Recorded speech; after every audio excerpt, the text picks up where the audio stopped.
अस्सलाम वालेकुम। इस वीडियो में बात करेंगे एक्यूट लिम्फोब्लास्टिक ल्यूकीमिया की, एएलएल की बात करेंगे। It is an important chapter. अब एएलएल में याद रखना है कि it is basically acute lymphoblastic leukaemia. It is a neoplasm which is composed of immature B cells और immature T cells, pre T cells जिनको हम लिम्फोब्लास्ट कहते हैं। बेसिकली उनके ज़्यादा से ज़्यादा उनकी वो इन्वॉल्वमेंट होती है और उनके बहुत सारे नंबर्स इंक्रीज हो जाते हैं, उन्हीं का न्यूप्लाज्म होता है। बेसिकली इन्होंने ये बताया हुआ है कि ये हमें पता है हीमेटोपोएटिक पूरा जो कि कहते हैं ब्लड सेल्स की, हमने पढ़ी थी फर्स्ट ईयर में कि किस तरह कौन से सेल से कौन से आपके ब्लड सेल्स ओरिजिनेट करते हैं। अब लिम्फोब्लास्ट जो है, एएलएल जो है, एएलएल में बेसिकली ये वाले जितने भी हैं, these all are your lymphoblast. And then we know के जो प्री बी सेल्स हैं they will differentiate into B lymphocytes, whereas pre T cells differentiate into T lymphocytes. तो जो एएलएल है, एएलएल में जो जो प्री बी और प्री टी सेल्स वाले होते हैं, प्री बी वाले को हम बी एएलएल कहते हैं और टी वाले को हम टी एएलएल कहते हैं। बेसिकली जो ये वाले सेल्स हैं इनका ज़्यादा से ज़्यादा नंबर बढ़ जाता है, ये आगे लिम्फोसाइट्स में कन्वर्ट हो नहीं रहे होते, या कभी कभी इनका भी क्या कहते हैं नंबर बढ़ जाते हैं। डिफरेंट डिफरेंट जगहों पे ये अरेस्ट कर जाते हैं एंड एज रिजल्ट की न्यूप्लेजिया कॉज कराते हैं।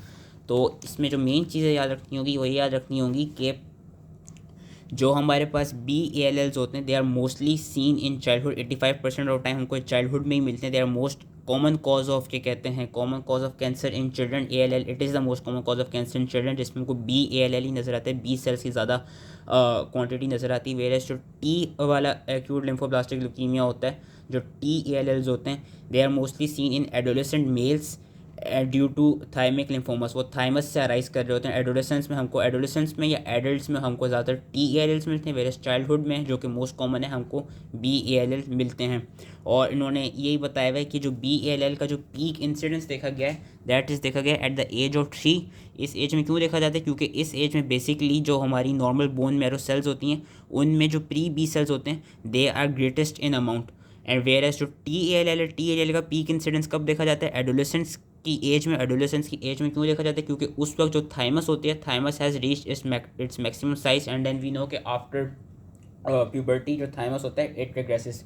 तो बेसिकली हमारी लाइफ की स्टेजेस में जिन जगहों पे जिन प्री बी और प्री टी सेल्स की जो डेवलपमेंट होती है या जो उनकी जो जनरेशन होती है जिस वक्त वो सबसे ज़्यादा होते हैं उसी वक्त ये न्यूप्लाज्म की पीक इंसिडेंस देखा जाता है। जिस तरह बी एल एल का देखा जाता है 3 ईयर्स ऑफ एज में, क्योंकि उसी वक्त वही सबसे ज़्यादा प्रोड्यूस हो रहे होते हैं। एंड टी एल एल का देखा जाता है एडोलेसेंस की एज में, क्योंकि ये थाइमस से अराइज कर रहे होते हैं और उस वक्त थाइमस से वो अपना मैक्सिमम साइज रीच कर चुका होता है। तो ये चीज़ें पता होनी चाहिए। अब हम आ जाते हैं इसकी पैथोजेनेसिस पे। पैथोजेनेसिस इनकी ये देखी गई है कि mainly they occur due to chromosomal aberrations which leads to क्या कहते हैं which basically dysregulates the expression and function of the transcription factors which are required for normal B and normal T cell development। जो T L L है, T L L के लिए बस एक ही gene का नाम याद रख लेना है, नॉच 1 जीन होती है, उसकी म्यूटेशन हो जाती है। ऐसे ऐसे टी सेल्स की प्रॉपर्ली डेवलपमेंट हो नहीं पाती। तो वो जो मैंने पीछे जो फिगर दिखाई थी, जो टी सेल्स के जो प्रोजेनिटर सेल्स होते हैं वो डिफरेंट डिफरेंट जगहों पे अरेस्ट कर जाते हैं। टी लिम्फोसाइट्स प्रॉपर्ली नहीं डेवलप हो पाते। टी एल एल में सिर्फ नॉच 1 जी म्यूटेशन याद रखनी होगी। बी एल एल में क्या होता है? बी एल एल में PAX 5, T C F 3, E T V 6 और रन एक्स 1 जीन्स की म्यूटेशन हो जाती है। एज ए रिजल्ट जो बी लिम्फोसाइट्स है उनकी प्रॉपर प्रोडक्शन हो नहीं पाती।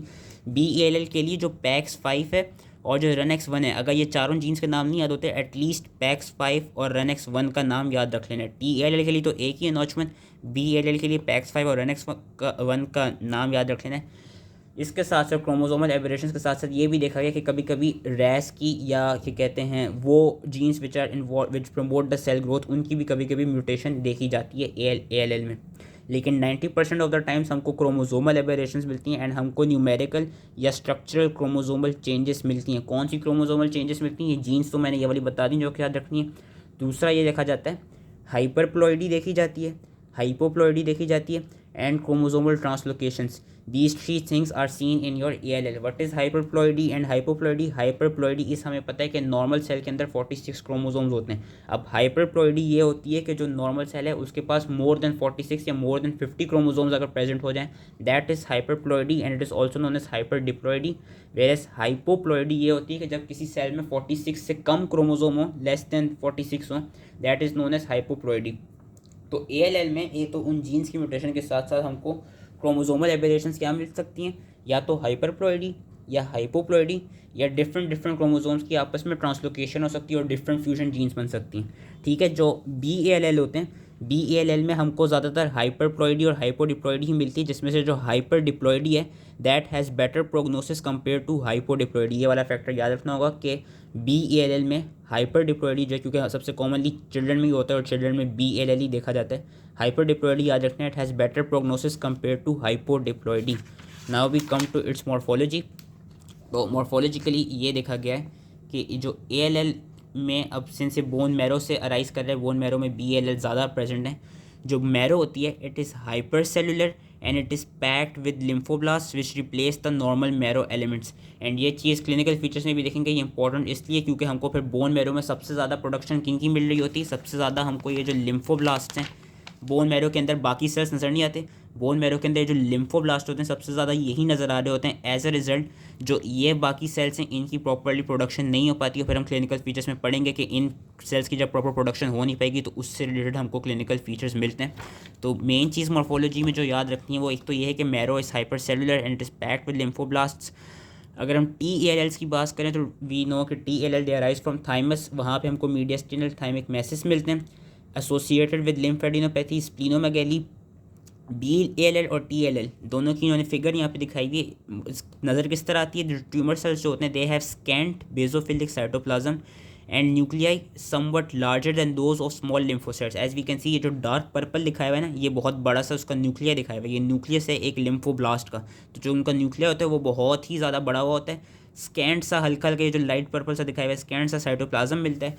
जो न्यूक्लियर क्रोमेटिन होता है it is delicate finely stippled, nuclei is small and demarcated by a rim of condensed chromatin. Nuclear membrane is deeply subdivided imparting a convoluted appearance. Mitotic rate high मिलते हैं। And ये देखा जाता है कुछ tumour cells जिनको macrophages वो कर रहे होते हैं, इंजेस्ट कर रहे होते हैं, वो क्या कराते हैं, वो एक स्टारी स्काई अपीयरेंस देते हैं ALL में। तो ये वाली जो न्यूक्लियर की सारी मॉर्फोलॉजी बताई हुई उसको एक रीड दे देना है। ये पता होना चाहिए हमें कि जो न्यूक्लियर का साइज़ है वो बहुत बड़ा होता है और साइटोप्लाज्म काफ़ी स्कैंट होता है। एंड ये पता होना चाहिए कि इसकी स्टारीज का अपीयरेंस इस तरह मिलती है कि sometimes interspersed macrophages are seen which are ingesting the apoptotic tumour cells. Main जो चीज़ें याद रखनी है मॉर्फोलॉजी में वो ये वाले पैराग्राफ्स याद रखने हैं। अब जो AML है एक्यूट माइलॉइड क्या कहते हैं ल्यूकीमिया, जिसके मैं नेक्स्ट वीडियो में पढ़ाऊंगा, ये देखा गया कि AML और ALL के क्लिनिकल फीचर्स जो हैं वो ऑलमोस्ट मिलते जुलते ही हैं। बस AML जब हम पढ़ेंगे तो वो देखेंगे वहाँ पे हमको माइलोप्लास्ट की ज़्यादा प्रोडक्शन मिलती है।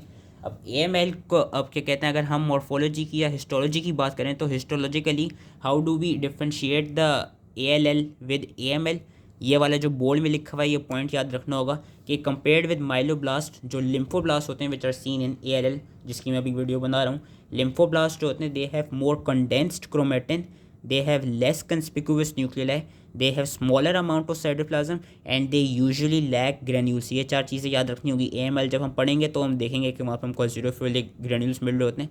तो फिर से एक रीड दे देता हूँ कि कंपेयर्ड विद माइलोब्लास्ट जो लिम्फोब्लास्ट होते हैं they have more condensed chromatin, less conspicuous nuclei, small amount of cytoplasm with scanty सा cytoplasm and they are lacking granules. Definitive diagnosis के लिए हम क्या करते हैं, हम different antibodies यूज़ करते हैं which are specific for B and T cell antigens, हम डिफरेंट हिस्टोकेमिकल स्टेन्स यूज़ करते हैं। ये देखा जाता है कि जो माइलोब्लास्ट होते हैं they are myeloperoxidase positive, whereas lymphoblast को डायग्नोस करने के लिए हम क्या करते हैं, हम माइलोपेरोक्सीडेज को जब यूज़ करते हैं तो माइलोपेरोक्सीडेज इज़ नेगेटिव।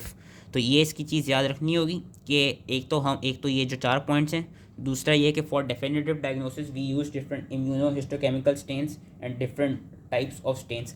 अब जो ये वाला पैराग्राफ है, ये वाला पैराग्राफ इंपॉर्टेंट है, ये याद रखना होगा कि इम्यूनो फिनोटाइप हम किस तरह करते हैं, कौन से हम इम्यूनो स्टेन्स यूज़ करते हैं जिसके लिए वो पॉजिटिव होते हैं।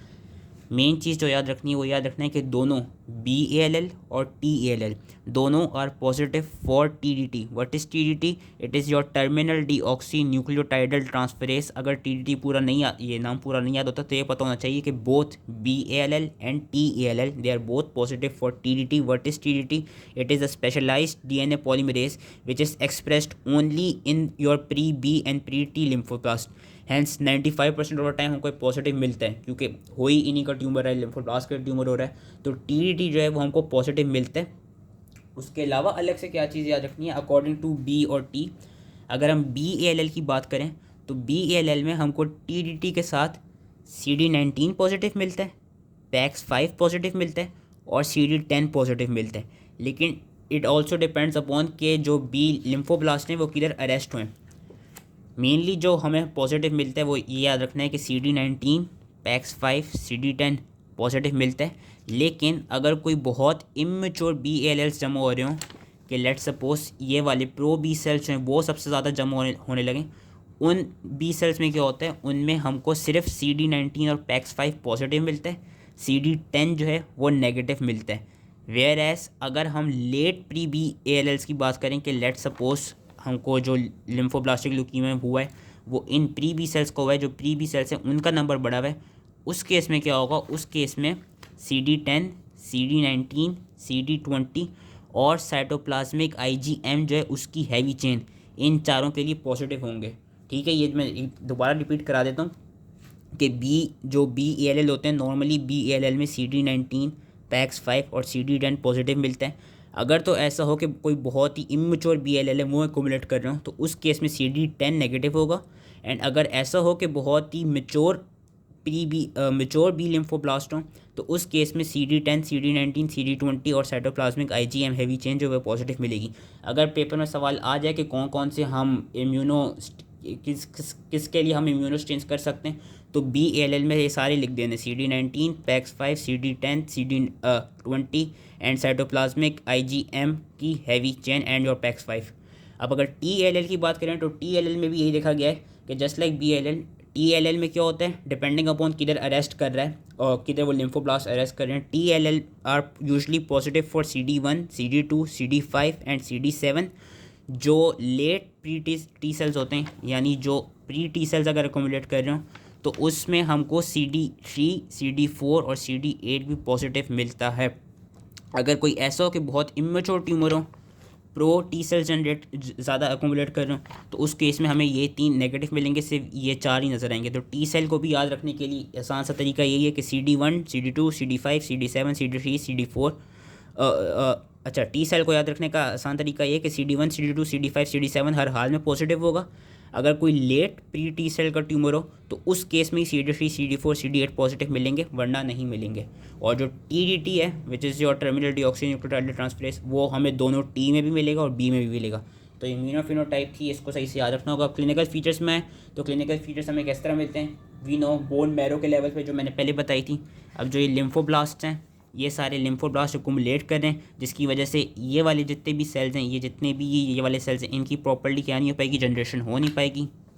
Clinical features acute myeloid leukaemia से भी मिलते जुलते इसमें हमको मिलते हैं, लेकिन कौन से क्लिनिकल फीचर्स ऐसे होते हैं which are specific for ALL, वो 4 हमने याद रखने होंगे। वो 4 कौन से हैं कि abrupt stormy onset within days to few weeks of the first symptoms related to the depression of marrow function. इसमें यही आ जाता है कि रेड ब्लड सेल्स नहीं बन रहे होंगे तो अनीमिया हो रहा होगा, फटीग हो रही होगी, न्यूट्रोफिल्स नहीं बन रहे होंगे, फीवर मिल रहा होगा, प्लेटलेट्स नहीं बन रहे होंगे, ब्लीडिंग हो रही होगी डिफरेंट जगहों पे। Mass effects cause by neoplastic infiltration, उसमें क्या देखा जाता है कि ALL में ये देखा जाता है कि सिंस अब ये इतने सारे जो लिम्फोब्लास्ट हैं वो जमा हो रहे हैं, कुमुलेट करें बोन मैरो में, तो बोन पेन होता है, बोन मैरो की एक्सपेंशन होती है, जनरलाइज्ड लिम्फेडिनोपैथी मिलती है, स्प्लीनोमेगैली मिलती है, हेपेटोमेगैली मिलती है और टेस्टिकुलर इनलार्जमेंट भी कभी कभार मिलती है। और क्या कहते हैं, अगर TALL का केस हो तो TALL का यही कि वो थाइमस में जनरेट होगा, थाइमस बहुत ज़्यादा बढ़ जाएगा साइज में, which can lead to compression of large vessels and airways in the mediastinum. Lastly ALL के केस में हमको सेंट्रल नर्वस सिस्टम की मैनिफेस्टेशन भी मिलती हैं, like headache, vomiting and nerve palsies. तो ये जो 4 क्लिनिकल फीचर्स हैं, एक तो ये वाला पॉइंट, सेकेंड पॉइंट में सिर्फ anaemia, thrombocytopenia, neutropenia, fever, bleeding, तीसरे पॉइंट में से generalise lymphadenopathy, splenomegaly, hepatomegaly, and last point में से वही headache, vomiting and nerve palsies. ये हमको क्लिनिकल फीचर्स पता होने चाहिए। ट्रीटमेंट की अगर बात करें तो ये देखा गया है कि इसको ALL को हम प्रॉपरली क्योर कर सकते हैं। वो किस तरह क्योर करते हैं, we cure it through aggressive chemotherapy. और एग्रेसिव कीमोथेरेपी में ये देखा गया, ये स्टैटिस्टिक्स याद रखने होंगे कि चिल्ड्रन में इसको ट्रीट किया जा सकता है, लेकिन it is still, even though it can be cured, it is still the leading cause of cancer deaths in children. ALL का ये देखा गया कि जो 95% चिल्ड्रन होते हैं with aggressive chemotherapy, they go under complete remission. इसका ये मतलब है कि उनके जो साइन और सिम्टम्स हैं वो ट्रीट हो जाते हैं। कैंसर अभी प्रॉपरली क्योर नहीं हुए होते लेकिन ट्रीट हो चुके होते हैं। 75 to 85% of the children who go under aggressive chemotherapy, they are properly cured adults का जो प्रोग्नोसिस है, एडल्ट्स में प्रोग्नोसिस बुरी देखी गई है।